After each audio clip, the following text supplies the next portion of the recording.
नमस्कार, ये है सनातनी आवाज़ और मैं हूँ आपके साथ तनु शर्मा।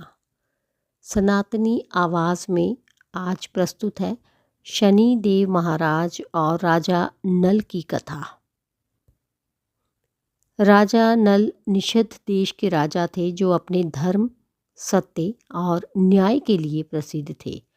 उनकी पत्नी दमयंती अपूर्व सुंदरी और गुणवान थी। दोनों एक दूसरे से बहुत प्रेम करते थे और सुखी जीवन व्यतीत कर रहे थे। लेकिन जब शनि देव की साढ़े सती उन पर आई तो उनके जीवन में भारी कष्ट आने लगे। शनि देव ने राजा नल की परीक्षा लेने का निश्चय किया। उनकी दृष्टि पड़ते ही राजा नल के जीवन में कठिनाइयाँ आने लगीं। राजा नल एक दिन अपने भाई पुष्कर के साथ चौपड़ यानी जुए का खेल खेलने लगे। शनि देव के प्रभाव के कारण वे बार बार हारने लगे और अंततः अपना संपूर्ण राज्य हार गए। राज्य खोने के बाद राजा नल को अपनी पत्नी दमयंती के साथ जंगल में भटकना पड़ा। उन्होंने कई दिनों तक भूखे प्यासे समय बिताया।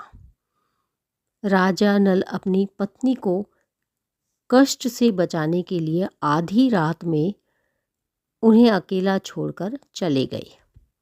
दमयंती भीषण दुख में पड़ गई और अलग अलग कष्ट सहती रहीं। राजा नल शनि देव के प्रभाव में अत्यधिक कष्ट भोग रहे थे, लेकिन उन्होंने धैर्य और सत्य का साथ नहीं छोड़ा। वन में भटकते हुए राजा नल को एक नागराज करकोटक मिला, जिसने उनके रूप को बदलकर उन्हें पहचान छुपाने में मदद की। उन्होंने राजा ऋतुपर्ण के यहाँ रथ चालक के रूप में काम करना शुरू किया।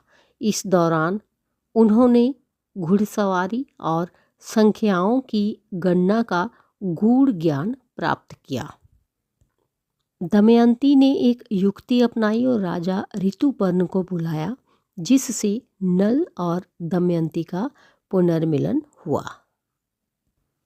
जब शनि की साढ़े सती समाप्त हुई तो राजा नल का रूप पुनः पूर्ववत हो गया।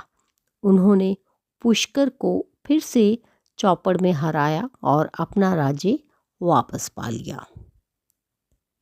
तो दोस्तों, इस कथा से हमें यही पता चलता है कि शनि की दशा कठिन होती है, लेकिन धैर्य और सच्चाई से चलते रहने वाले को अंततः सफलता मिलती है। जीवन में आने वाली कठिनाइयाँ हमें मजबूत और अधिक ज्ञानी बनाती हैं। जय शनिदेव। सत्य और धैर्य के मार्ग पर चलें, सफलता अवश्य मिलेगी। तो इसके साथ ही मुझे दीजिए अनुमति, फिर मिलती हूँ। धन्यवाद।